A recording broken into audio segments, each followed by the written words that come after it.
Me parece que de esto ya habíamos hablado un poquito de la dialéctica negativa. Hablamos lo dimos por implícito. Cuando menos la introducción. Sí. Así se la introdujimos a Radio Escucha, ¿no? Si no, que nos digan, ¿se la introdujimos o no se la introdujimos? Pero bueno, hablamos precisamente de la razón hegeliana, que, haciendo así un resumen, por si no se entendió dentro de todos nuestros albures. O si usted acaba de llegar apenas al segundo bloque, o está viendo esto en los pequeños cortos que están en YouTube o en Facebook, y se va a dirigir apenas hacia el podcast completo en Spotify o en iVoox. Bueno. Estábamos hablando de la dialéctica hegeliana. Y va a volver a escuchar esto otra vez, todo. Pero sí, que Hegel decía que la razón era la forma en que se conocía el mundo, algo así, se conocía la realidad. Y, bueno, Adorno dice que no se puede conocer la realidad y menos con la razón. Y que precisamente la razón hace que un concepto se vuelva absoluto, por así decirlo. Que está validado. Esta idea de la razón para conocer el mundo valida los conceptos como si fueran la realidad misma, lo cual nos lleva a un peligro inminente, ¿no? del totalitarismo en sus diferentes versiones. Y tendríamos que mencionar aquí, Yajo, caballero, el hecho de que Horkheimer, que es el cuate que escribe junto con Adorno, el mismo Adorno y los otros participantes del Instituto de Investigaciones Sociológicas de la Universidad de Frankfurt. ¿Erich Fromm también? No sé si mencionar a Erich Fromm, porque pues él era budista y... No lo menciones, ante la amigo de Jodorowsky, así que no lo mencionemos. No. Mejor dejémoslo en otro costal. Ellos se influían mucho por lo que después fue conocido como los filósofos de la sospecha, ¿no? O los maestros de la sospecha, entre ellos Freud y el mismísimo Marx y también Nietzsche.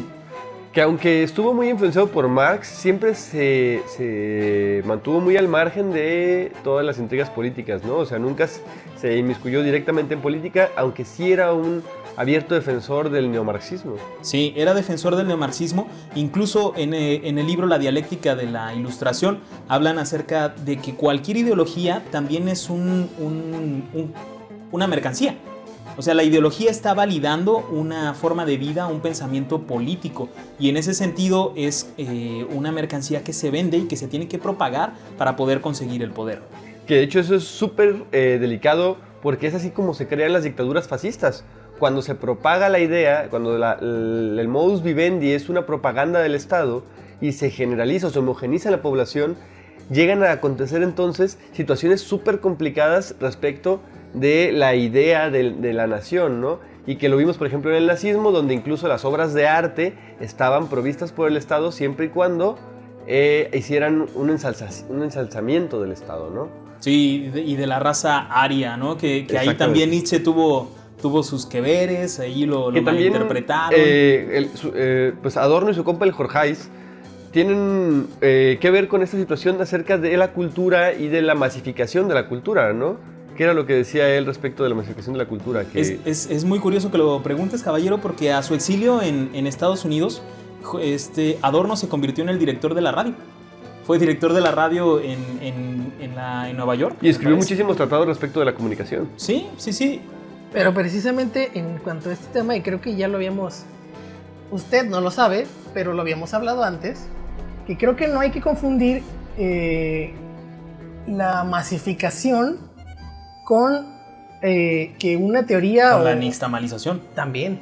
No, que una teoría y un concepto o algo así se vuelva el eje hegemónico, que creo que es a lo que se refería. No tantos... El eje hegemónico sí. Es el eje de los monos. Ajá. O de mi prima Mónica y su hijito, ¿no? Ah, también podría ser de esa manera. Son los malos de la Tercera Guerra Mundial, el eje hegemónico. El hegemónico. Porque se volvió hegemónico. ¿Entendés ese chiste que se me va a reescuchar? Espero que suenen fanfarrias en este momento. Ajá. Un remate cómico de tambores.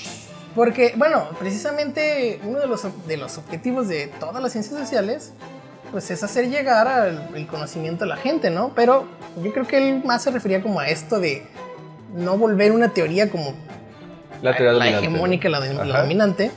Sí, la teoría del Estado, ¿no? O al menos que no fuera libre de crítica. El centro de todo el trabajo de Adorno, de Horkheimer y en general de la mal llamada Escuela de Frankfurt era hacer crítica del pensamiento. Que no era una escuela y no estaba en Frankfurt. No era una escuela y no estaban en Frankfurt y ni siquiera se caían bien entre ellos, pero bueno.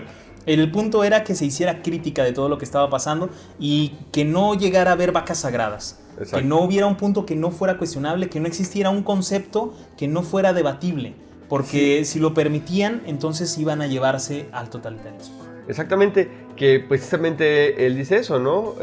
Parte de que el arte y de que los conceptos se homogenicen sin que haya alguien que los ponga en tela de juicio, lo que genera es la banalización del arte, del conocimiento, de las situaciones y también, pues obviamente que se generen situaciones de control, ¿no? Y podemos ver en los 3 regímenes totalitarios que existieron en el siglo XX, que ahora solo hay uno, ¿verdad? Pero en esos 3 podemos ver cuáles son los mitos. ¿Cuál es, perdón? Estoy hablando del capitalismo, el comunismo y el nacionalsocialismo.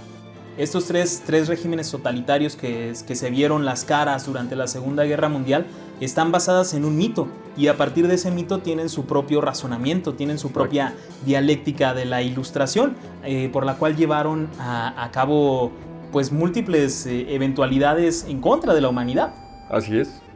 Con respecto a esto de los regímenes, recuerdo que Adorno menciona algo relativo a la política y dice que las ciencias sociales no se tienen que mezclar jamás con la política o con ningún político. De hecho, nada se tiene que mezclar con los políticos. Pero bueno, Ni la las ciencias sociales no. la política.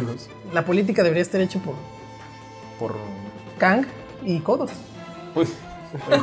Ok, de acuerdo. Ok, entonces me decía esto, que los políticos no deben tomar reflexiones teóricas sí, reflexiones teóricas.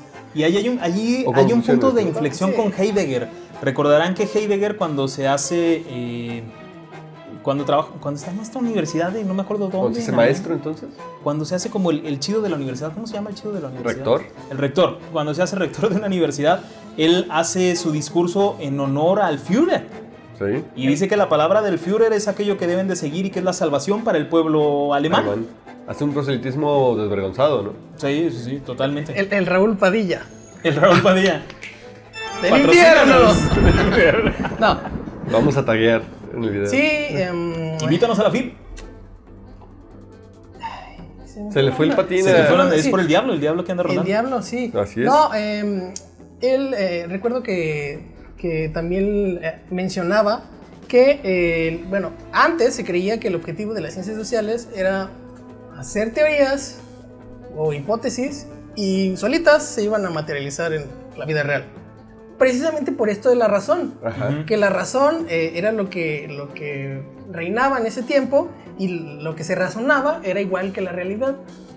Por eso es tan mala la razón pura, ¿no? Y Adorno hace esta crítica y dice que no, que la reflexión teórica todavía se puede hacer porque las ciencias sociales han fallado en su materialización en la praxis. Ok. Vaya, qué oscuro es este enunciado que acabas de mencionar. Pero Yahiko. es totalmente cierto, ¿no? ¿Puedes repetirlo, por favor, Yahiko? Sí, la reflexión teórica todavía tiene un derecho porque ha fracasado su materialización en la praxis. O sea que la reflexión teórica en realidad son chaquetas en el aire, es lo que está diciendo Adorno, ¿no?